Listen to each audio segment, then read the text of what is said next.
Here is our host, Yan Wei. Hello and welcome to World Insight, coming to you live on CGTN from Beijing. We begin our show in Bangkok, where the 52nd ASEAN Foreign Ministers Meeting is underway. Top officials from Southeast and East Asian nations, including China's State Councilor and Foreign Minister Wang are attending the 5-day event. The South China Sea and free trade issues many believe are on top of the agenda. Before we get down to a discussion with important players from the region, let's take a look at this backgrounder. The 52nd ASEAN Foreign Ministers Meeting has opened in the Thai capital on Wednesday. One of the most important sessions, the ASEAN-China Ministerial Meeting, or the so-called 10+1 meeting, was just held. China's State Councilor and Foreign Minister Wang announced the completion of the first reading of the single draft negotiating text of the South China Sea Code of Conduct. I want to stress that the reason we can complete the first reading ahead of schedule is because all parties are sincere and have a strong resolve to advance consultations, and the outcome must be cherished. This important progress has also given us more time for follow-up readings and strengthened our mutual confidence. China and ASEAN countries have forged deep relations in areas such as trade, security, and culture. One of the world's busiest maritime trade routes, the resource-rich South China Sea, lies at the center of a long-standing dispute between China and several Southeast Asian countries, and the Code of Conduct in the South China Sea aims to be a more effective way of safeguarding safety and freedom of navigation. Besides security issues, China's trade with ASEAN has been booming. Official data show that ASEAN surpassed the U.S. to become China's second-largest trading partner this year. So far, 10 countries from the bloc have signed BRI cooperation agreements with China. But many believe that China and the U.S. are competing for influence in Southeast Asia. The U.S. Indo-Pacific strategy seeks to strengthen American leadership in the region. U.S. Secretary of State Mike Pompeo is also in Bangkok to attend the ASEAN Foreign Ministers Meeting. He has sought to push the so-called freedom of navigation in the South China Sea. Besides the ASEAN Foreign Ministers Meeting, the ASEAN +3 Foreign Ministers Meeting, East Asia Summit Foreign Ministers Meeting, the ASEAN Regional Forum, and other related meetings are also set to be held from July 31 to August 2.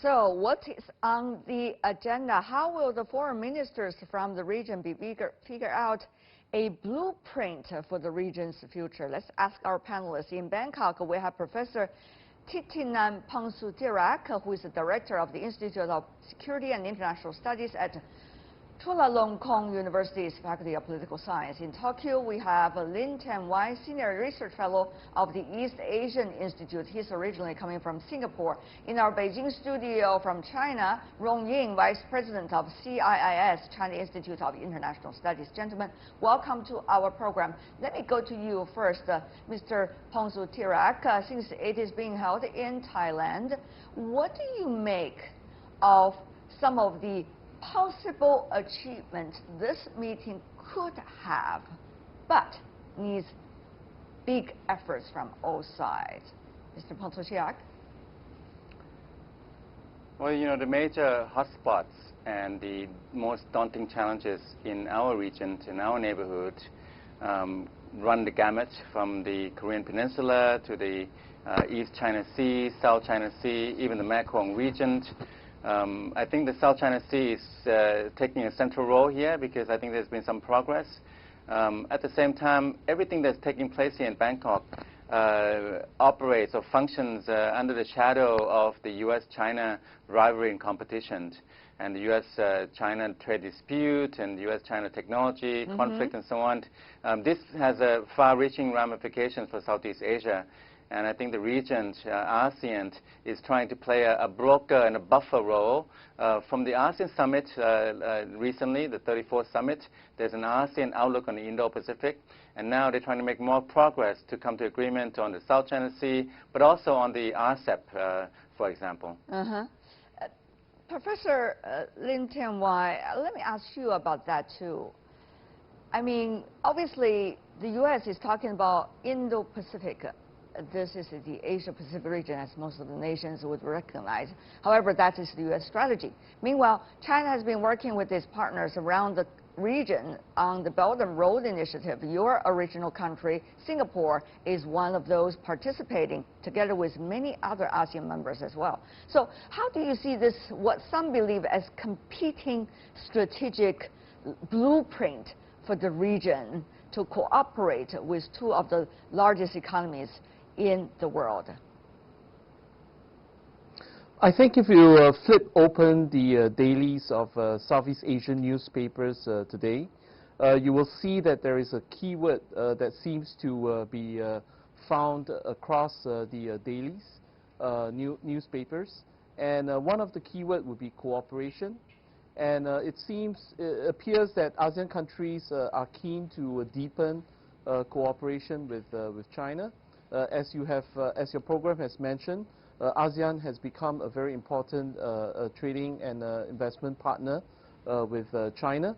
It also has a Belt and Road Initiative with every Southeast Asian country.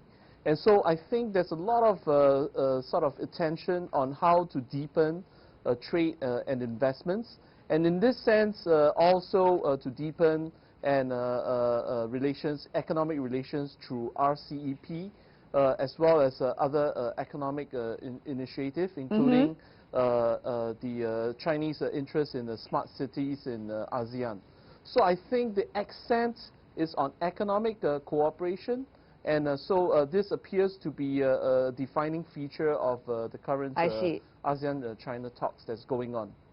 If you look at the numbers, Mr. Lim, just to follow what you just said about the trade relations, ASEAN countries recently has overtaken the United States as China's top trading partner.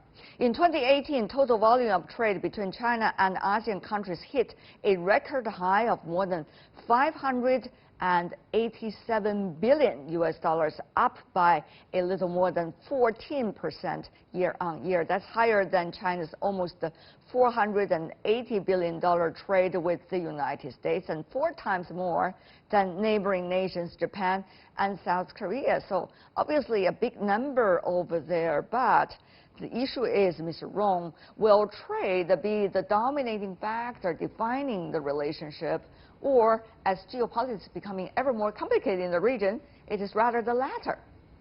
Well, I think certainly trade and economic relations has been very important, and it has been actually one of the most important issues defining the relationship if you look at the past decades since China is becoming the dialogue partner of ASEAN in 1991. However, I think the overall relationship has always been very broad, very extensive, and I think last year China agreed with the ASEAN to bring the strategic partnership to a new high, and I have just seen that just concluded the foreign minister meetings between China and ASEAN. State Councilor Wang and he summed up the meeting with 5 sort of major points of consensus. But my question really to you is not just about history, it's about what is defining right now, this moment. As we know, things are changing very fast. So what are the dominating factors that's likely to be defining the real relationship between China and ASEAN? Is it geopolitics or is it trade? I think it's rather, the substance of the relationship, and the substance in the sense that China and ASEAN they enjoy the relations that are the most dynamic and substantial compared with other partners of relationship. So geopolitics certainly is important, but I don't think for China and ASEAN is the most important. And while the China and the U.S. relationship, the geopolitical sort of competition or rivalry are continuing. So I think ASEAN has made a sort of a choice, if not to take a side on this. What is the choice that it is making in your eyes? I think if you read the outlook put forward by ASEAN outlook on Indo-Pacific, it is made very clear one of the key elements of of their vision is they want to have a dialogue and cooperation instead of rivalry. They want to have development and prosperity. Right. They would like to have an inclusive, the most important thing, of course, they want an ASEAN to continue to enjoy centrality, to play a central role in sort of formulating or shaping the regional architecture, which China all support. Mr. Lim from Singapore, now we all know that the ASEAN countries have traditionally been fascinated about the idea that when it comes to trade, let's work with China because that's the biggest market, it's the neighboring country, it's always convenient. When it comes to strategic and security issues, let's work with the United States. At least some of the ASEAN members, traditional allies of the U.S., would think so. So do you think that has changed at all when it comes to the real essence of how people in ASEAN countries think about their relationship with the biggest two countries in the region, Asia-Pacific? What in essence you are saying is what is traditionally known as a separation of politics from economics. And this kind of a separation is becoming more difficult for ASEAN countries to navigate. So instead of separating economics from politics, ASEAN countries is engaging both giants in both economics as well as politics. So in the case of China, you can see that Belt and Road Initiative is definitely the defining feature of economic engagement. And on top of that, you also have people-to-people exchange, and this could bring and reap rewards in the political sector as China offers scholarships for ASEAN students to study in China, and these students could become the future political and social leaders of ASEAN. So in this sense, you can see that the engagement is comprehensive. It is less sort of following the traditional format of separation of politics from economics, but an overall engagement in both areas. And the other good example is probably the Code of Conduct, where you have the first reading. And so that's another example in which there's political engagement with China as well. Professor Pongsu-Chirac, I hope you can hear me now better. Well, we're still having some problems connecting to him. Now let's go to once again, our Thailand guest who is waiting on the screen right now. So let me ask you, just to follow up, since you talk about COC, many wonder what is the timeline of COC and what is the timeline of China to work out with the ASEAN countries on some of the important trade mechanisms for the near future. Mr. Lim. I think the previous victory, you could see that they all put all the documents on the COC into one single document. And now we have entering the stage of the first reading, and there will be 2 more meetings to come. And if you read the dailies of ASEAN newspaper today, you will see that there is a consensus to push forward these talks and meetings on the Code of Conduct. So it's a very positive sign that is happening, and it's important for all parties to exercise patience and let the procedure proceed, so that it can become more sustainable when the agreements are made. So the Code of Conduct is going to be very important. Yes, it's going to be very important. So let me also bring in maritime relations. Also bring in Professor Pongsu-Chirac about that. Now, ASEAN countries are just like China, Asian culture. And therefore, people say things very politely. You really use abstract words like cooperation, engagement. But the question really is, to what extent are those words being implemented, at least for the discussion this round, as we have just witnessed? Well, Tianwei, I'm sorry for the technical glitches, but you know, I mean, for the South China Sea, I think the Code of Conduct is the key instrumental, I think, decisive set of rules for the region. It remains to be seen whether it will be binding, whether it will be ratified by the different authorities and different countries involved. But I think for Thailand, Thailand is not a claimant country, so it's trying to play a broker role. You have to bear in mind that next year will be Vietnam as the chair of ASEAN. Code of Conduct this time, I think there's been some some optimism because it's a bit of ahead of schedule. I think we've had some progress and unanticipated pretty early on. So far so good, but I think down the road we have to see whether it's going to be ratified by the different authorities, different parliaments in different countries involved, and whether it will be binding or not. This is a key issue, Tianwei, but also there are other issues. I think for ASEAN and China, you mentioned that the trade, bilateral trade, ASEAN and China has gone up sharply. I mean, visibly vis-a-vis U.S. I think this trend will continue because I think the U.S.-China trade war has still some distance to run. At the same time, we are seeing rising protectionism in different places around the world. This is a big challenge for ASEAN, also a big challenge for China. We are likely to see more integration within East Asia, within the China, mainland Asia, mainland Southeast Asia. So overall, I think that, the South China Sea, it behooves both China and the ASEAN claimants to come to some kind of terms that are satisfactory for both sides, because they have a lot to live by, a lot at stake, because the world is growing more adverse. Mr. Rong, in Beijing, obviously what the other two guests coming from Southeast Asian countries are trying to say is that, yes, COC regarding South China Sea, very important because it's about security.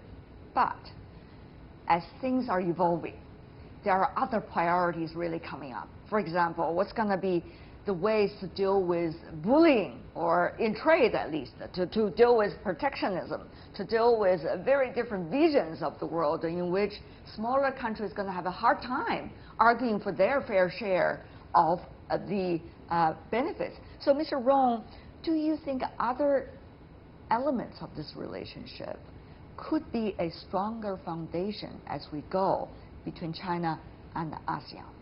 Indeed, I think both on the question of COC and other issues, that how to deal with the unilateralism, how to dealing with bullying, bullies of in trade or trade protections. I think the rules that comes into play. I mean, the role of what kind of rules, what kind of sort of rules of game should play, and also I think the international law and also commonly recognized norms should also be recognized. And that is why I think it is important. It is important for both China and ASEAN that the COC consultations has made big headways despite the suspicions or apprehension on that. But of course, I agree with my Thai colleagues that there are some apprehensions. There are some sort of doubt that whether it would be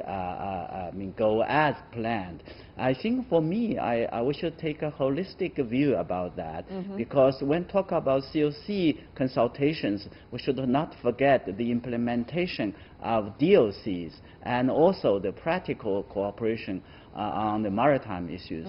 So if we bring these three things together, I think we can have something on this line. And it is also, I think, if you look at the time framework that has been agreed, it is very much on the schedule.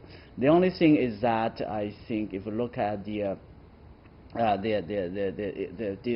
consultations, the question or the problem does not come from ASEAN and China, rather comes from the so-called the extra-regional countries. That's a very interesting phenomenon. That is why we focus our discussion about the changes of geopolitics and what does it mean for the region. But it is not just changes in geopolitics, Professor Pongsu-Tirak. It's also about trade. If you look at the ASEAN countries, some of them are biggest benefitors, if you look at it so far, of U.S.-China trade discussion, as some believe. For example, Vietnam, Cambodia, some of these, even Indonesia, and also some of the others in Southeast Asia.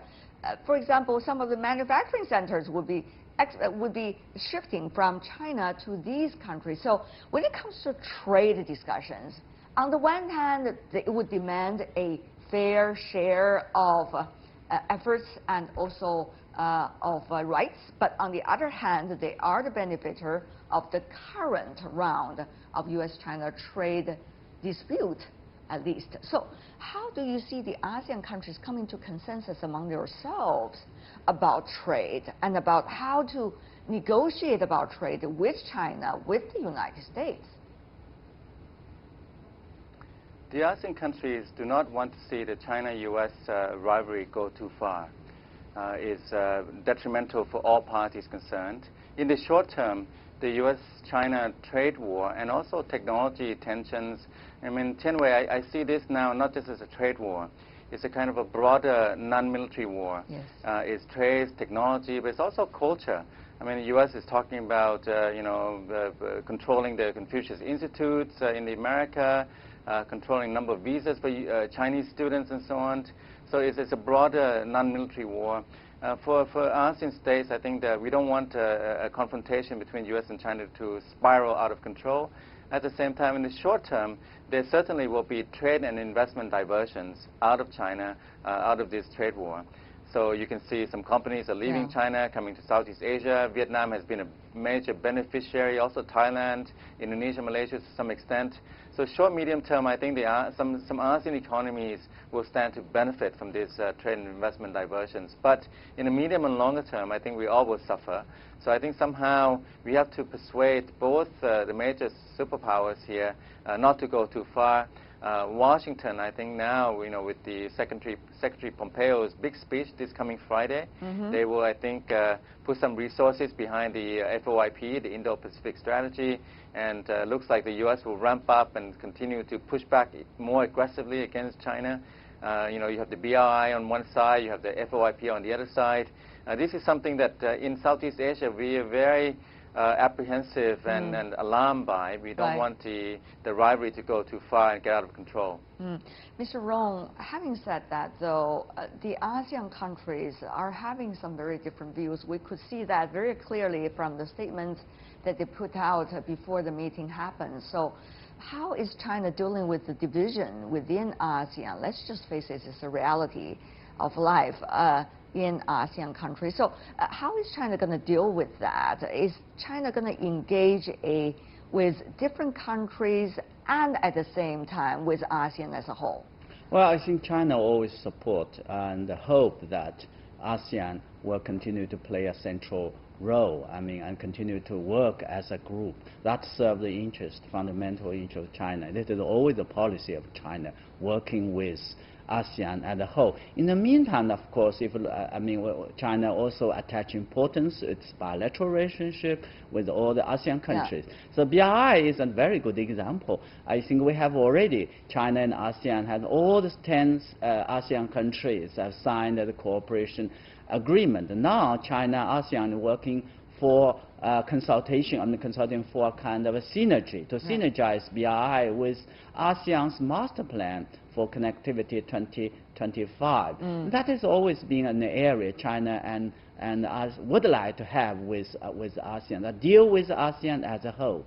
And I think this is a kind of approach that makes sharp contrast with other countries like the United States. And I'm also very much watching with great interest what Secretary Pompeo is going to speak on Friday. But I hope that it will be more positive and constructive and more inclusive. All right.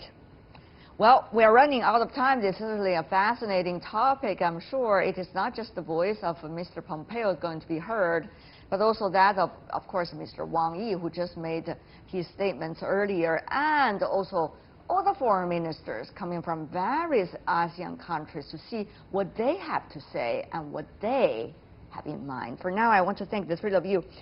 Titinan Pongsudhirak, Lim Tian Wai, Rong Ying, gentlemen, thank you so much.